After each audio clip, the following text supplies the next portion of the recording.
Oke, kembali lagi bersama saya teman-teman. Kali ini kita akan membahas tentang masalah ekonomi. Jadi pembahasan kita ke depan akan membahas tentang masalah-masalah dalam kehidupan di bidang ekonomi. Yang pertama, apa itu masalah ekonomi? Jadi simpelnya adalah suatu kegiatan atau persoalan yang harus dipecahkan dalam memenuhi kebutuhan. Ya, jadi misalkan dari kalian bangun saja terdapat masalah ekonomi. Jadi masalah ekonomi itu tidak hanya berurusan dengan uang ya, tetapi juga berurusan dengan pilihan atau choice. Misalkan kalian bangun tidur, apa yang akan kalian lakukan? Kalian juga harus memilih. Mungkin yang pertama adalah satu, apakah kalian bangun tidur itu langsung buka sosmed, scroll TikTok, Twitter, Instagram dan sebagainya, atau ya kalian sholat dulu, ataupun setelah itu kalian belajar ya. Kalian harus memilih ya, dan ketika pilihan kalian itu di satu kegiatan, maka kegiatan yang lain itu harus dikorbankan atau tidak dilakukan. Itu merupakan suatu contoh masalah ekonomi ya, simpelnya seperti itu. Terdapat dua jenis masalah ekonomi. Yang pertama adalah masalah klasik dan modern. Masalah klasik ini dibagi menjadi tiga. Yang pertama adalah produksi, distribusi, dan konsumsi. Jadi apa itu masalah produksi? Jadi masalah produksi ini adalah barang apa atau jasa apa yang akan diproduksi.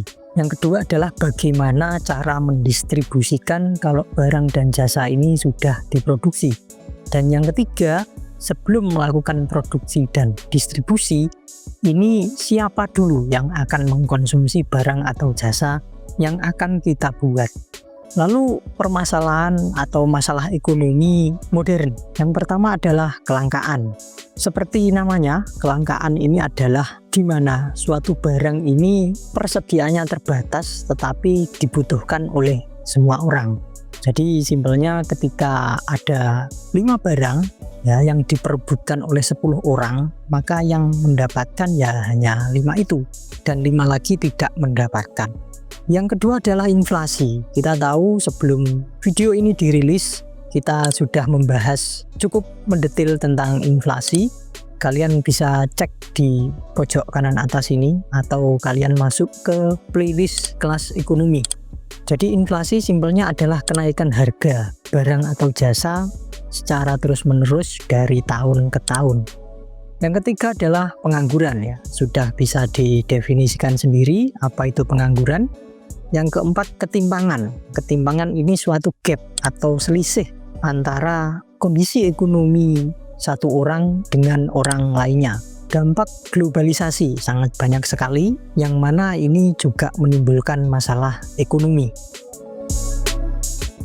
Nah, ini adalah hal-hal atau masalah ekonomi yang menurut saya jarang dibahas ya di sekolah. Yang pertama adalah eksternalitas. Eksternalitas merupakan dampak dari aktivitas ekonomi yang dirasakan orang lain, yang mana orang lain tersebut tidak secara langsung terlibat dalam kegiatan tersebut. Contohnya adalah ya yang simpel saja ya. Misalkan di samping atau depan rumah kalian ada orang yang jualan parfum ya. Ketika kalian tidak membeli parfum tersebut, ya, kalian mendekat saja ke tokonya, maka kalian juga akan merasakan bau wanginya parfum tersebut. Nah, itu merupakan eksternalitas.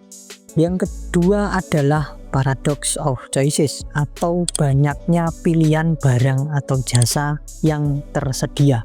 Mungkin menurut pemikiran normal, semakin banyak pilihan ini semakin bagus ya, karena kita bisa memilih mana yang terbaik untuk kita beli. Tetapi secara fakta, pilihan yang terlalu banyak ini sering membuat orang menjadi kebingungan mau memilih yang mana. Yang kedua adalah menimbulkan ketidakpuasan tertentu pada saat terlanjur membeli barang A, tetapi ternyata barang B, C, dan D ini lebih bagus atau dinilai lebih bagus oleh orang banyak. Dan ada realita yang lain ya. Jadi ketika kalian nanti ingin berbisnis, menawarkan barang dan jasa ataupun produksi kalian sendiri, ada realita yang menarik bahwasanya suatu bisnis yang menawarkan terlalu banyak pilihan ini lama-kelamaan akan kehilangan pelanggannya. Dan bisnis yang menawarkan produk yang spesifik ini cenderung lebih banyak pelanggannya karena dianggap memudahkan keputusan konsumen. Lalu solusi dari banyaknya pilihan itu bagaimana? Yang pertama adalah kurangi pilihan. Buat skala prioritas mana yang kalian butuhkan, ya, yang sangat kalian butuhkan dan yang harus diutamakan. Yang kedua adalah teliti dulu sebelum membeli, spesifikasinya seperti apa, apakah barang ini cocok untuk kalian dan lain sebagainya. Dan yang terakhir ya, terima saja bahwasanya tidak ada produk yang sempurna. Yang ketiga adalah ekonomi informal. Jadi apa maksudnya ekonomi informal? Jadi ekonomi informal merupakan kegiatan ekonomi yang tidak resmi ya intinya. Dan seringkali ini digunakan untuk menghindari pajak dan tidak tunduk pada aturan. Ataupun memang belum ada aturannya. Contohnya adalah pedagang kaki lima. Jadi pedagang kaki lima ini cenderung lebih bebas ya, dia berbisnis apapun, jualan apapun, dimanapun, bahkan di trotoar pun tidak masalah ketika tidak ada petugas yang berwenang di situ, maka ya sah-sah aja. Mungkin saja itu mengganggu orang lewat, mengganggu fungsional dari trotoar dan sebagainya, tetapi ketika tidak ada yang melarang ya tetap aja jualan di situ bisa. Dampaknya apa? Ya, yang pertama adalah karena hukumnya belum ada ataupun dia sengaja untuk menghindari hukum, ya kurangnya perlindungan hukum ya. Jadi kalau misalkan dia berjualan di tempat tertentu, besoknya ditempati oleh orang lain, itu tidak ada aturan untuk dia memaksa harus bertempat di tempat tersebut. Tapi ada dampak positifnya ya. Yang pertama adalah jelas membuka akses lapangan kerja. Karena mungkin tidak semua orang itu bisa bekerja di lembaga formal dan salah satu jalan solusinya adalah dia bergerak ke ekonomi informal. Selanjutnya adalah pseudo economic. Apa itu pseudo ekonomi? Jadi kegiatan ekonomi yang berlangsung di luar pengawasan pemerintah. Ya, contohnya barang-barang dari black market, perdagangan narkoba, perjudian dan lain sebagainya. Dalam perlakuan pseudo ekonomi ini selalu ada hal yang menyebabkan kenapa orang-orang memilih jalan tersebut.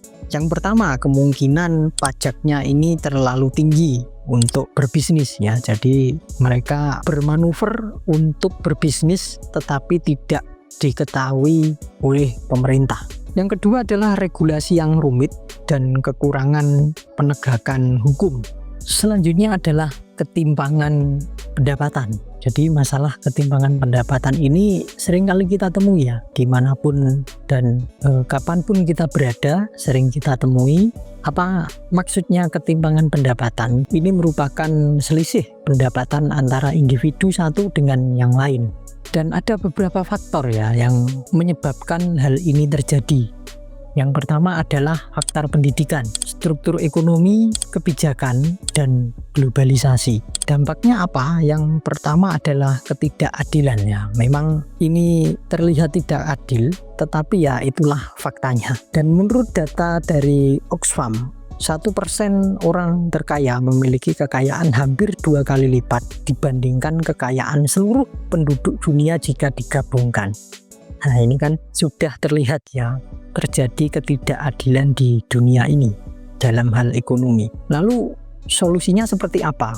Yang pertama adalah investasi pada diri sendiri dengan cara apa? Belajar yang banyak, selalu merasa kurang ilmunya. Jadi kalian dalam mencari ilmu itu istilahnya itu jor-joran ya kalau Jawa. Semangat gitu cari ilmunya. Dan solusi yang selanjutnya adalah kontrol apa yang kalian bisa kontrol. Misalkan pajak naik 12% ataupun kondisi ekonomi yang tidak menentu dan sebagainya, itu di luar kontrol kalian. Itu sudah masuk ke dalam kontrol pemerintah atau negara tertentu. Jadi kalau kalian ya sudah belajar saja, kerja aja, nggak usah memikirkan tentang kondisi politik, kondisi pajak, ekonomi di suatu negara dan sebagainya. Itu 5 masalah yang jarang dibahas ya di sekolah. Tetapi masih banyak lagi sebenarnya, tetapi kita ambil 5 yang paling top aja dan realitanya yang paling bisa dipikir secara logika. Selanjutnya kita ke faktor penyebab masalah ekonomi ya. Sebenarnya pada saat kita membahas masalah-masalah ini sudah ada faktor-faktor penyebabnya. Tetapi ini kita bahas lebih lanjut dulu ya, karena ini secara umumnya ya, lebih umum. Yang pertama adalah keterbatasan sumber daya.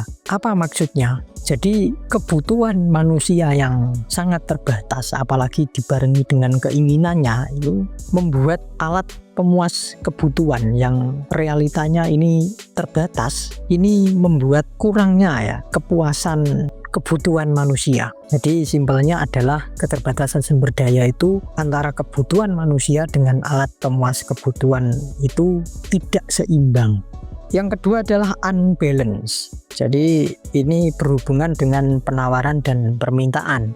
Semakin lama waktu berjalan, maka permintaan juga akan semakin meningkat. Karena apa? Karena ada faktor-faktor lain yang menyebabkan permintaan ini meningkat. Yang pertama adalah semakin banyaknya penduduk yang bertumbuh di suatu negara, ini membuat permintaan akan barang dan jasa terus meningkat. Yang kedua adalah keinginan yang tidak terbatas. Manusia selalu ingin ya, memiliki semuanya yang ada di dunia ini, walaupun ya, itu tidak dibutuhkannya.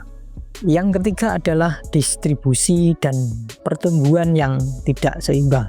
Kita tahu distribusi di negara, apalagi negara yang besar seperti kita, seperti di negara Indonesia ini, yang mana harus memikirkan ya bagaimana mendistribusikan barang ini ke pulau-pulau tertentu, seperti Papua, misalkan Sumatera, Sulawesi, dan lain sebagainya. Ini membutuhkan suatu usaha yang cukup besar dan biaya yang tidak sedikit untuk melakukan distribusi ke daerah-daerah tertentu. Lalu pertumbuhan yang tidak seimbang. Tidak seimbangnya dengan apa? Dengan lapangan pekerjaan ya. Masyarakat atau penduduk yang berusia produktif ya. Usia kerja ini terus meningkat, tetapi lapangan pekerjaan tidak menunjukkan peningkatan yang signifikan pula. Apalagi sekarang eranya adalah era digital dan era AI. Mungkin secara normal kita memikirkan hal-hal ini lebih mudah ya.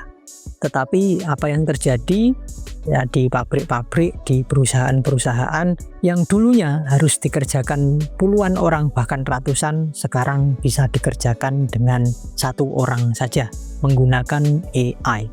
Dan ini membuat lapangan pekerjaan ini semakin sempit dan banyak ya yang mengalami efek dari adanya AI tersebut, yaitu pengangguran. Yang keempat adalah globalisasi. Globalisasi ini menimbulkan bertambahnya tingkat persaingan di dunia ini karena tidak hanya di satu negara saja atau tidak hanya di satu daerah saja, melainkan ini di seluruh dunia. Apa masalah yang muncul? Ya produk-produk lokal ini kalah dengan produk-produk luar negeri yang harganya lebih murah daripada produk-produk kita. Dan bahkan adanya aplikasi Temu ya, kalau kalian tahu, cari aja di Play Store nanti. Temu ini mempertemukan ya barang-barang dari perusahaan langsung ke konsumen. Jadi dia meng-cut atau memotong beberapa distributor ya. Yang tadinya ada pengepul 1, pengepul 2, pengepul 3 dan sebagainya, ini di-cut semua. Jadi langsung yang jualan itu perusahaan. Jadi dia tidak perlu distribusi ke toko, ke swalayan, ke mall dan sebagainya, nggak perlu. Cukup langsung order dari rumah langsung di perusahaannya. Dan ini menyebabkan harga yang lebih sangat murah daripada sebelumnya. Lalu dampaknya apa globalisasi ini? Yang pertama adalah penurunan produksi dalam negeri ya. Kalau banyak perusahaan yang gulung tikar gara-gara kalah saing dengan perusahaan luar, ya produksi kita pasti menurun. Siapa yang mau produksi barang ketika sudah merugi? Dan ini menjadi realita di negara kita saat ini. Kalian bisa melihat sendiri, kalian bisa baca-baca report ataupun riset dari beberapa platform yang terpercaya. Oke, sekarang dampak dari beberapa masalah yang kita bahas tadi. Yang pertama jelas adanya pengangguran yang meningkat, ketimpangan ekonomi jelas kita sudah jelaskan tadi, penurunan daya beli. Kenapa kira-kira ada penurunan daya beli? Ya karena banyak orang yang kehilangan pekerjaan, tidak bisa menghasilkan uang yang setara dengan sebelumnya, sedangkan barang-barang ini terus mengalami peningkatan akibat adanya inflasi.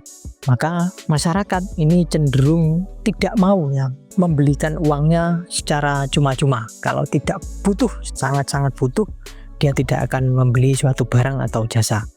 Penurunan kualitas pendidikan.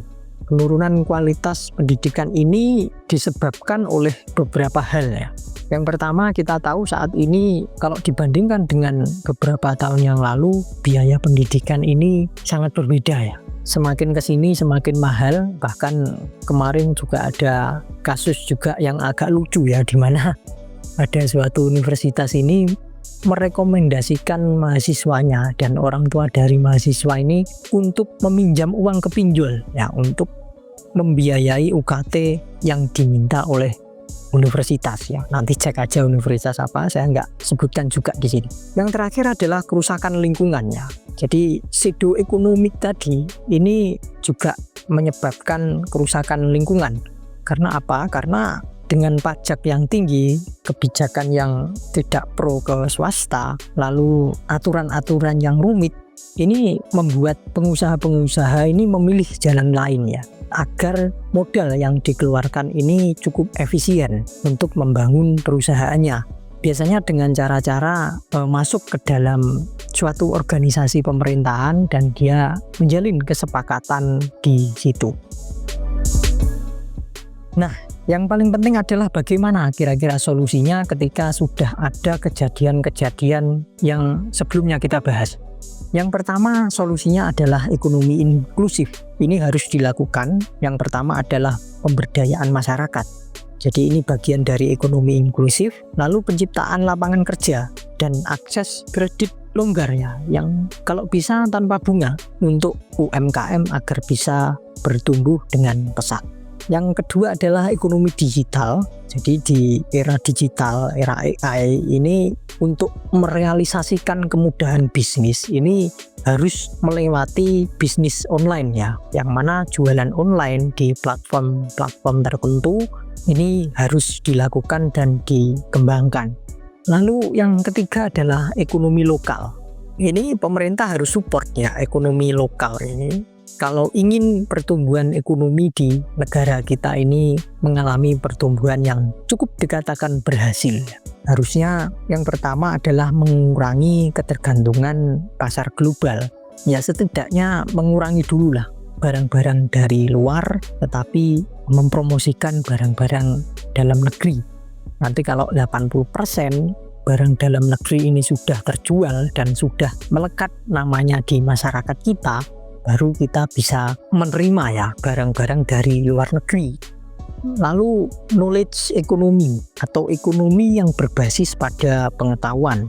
Jadi ini melalui peningkatan keterampilan-keterampilan dan inovasi melalui pendidikan, atau di universitas-universitas tertentu ini haruslah ya digencarkan penelitian-penelitian tentang ekonomi dan dalam hal bisnis maupun investasi. Dan diharapkan ini berfokus pada teknologi yang tinggi dan layanan profesional. Karena apa? Ya mengingat kita berada di era teknologi, jadi kalau kita tidak mampu mengimbangi atau mengejar dalam mempelajari suatu hal tentang teknologi, ya kita akan ketinggalan dari negara yang lainnya. Oke, mungkin cukup sekian beberapa hal yang saya sampaikan. Semoga bermanfaat. Dan sampai jumpa di video selanjutnya.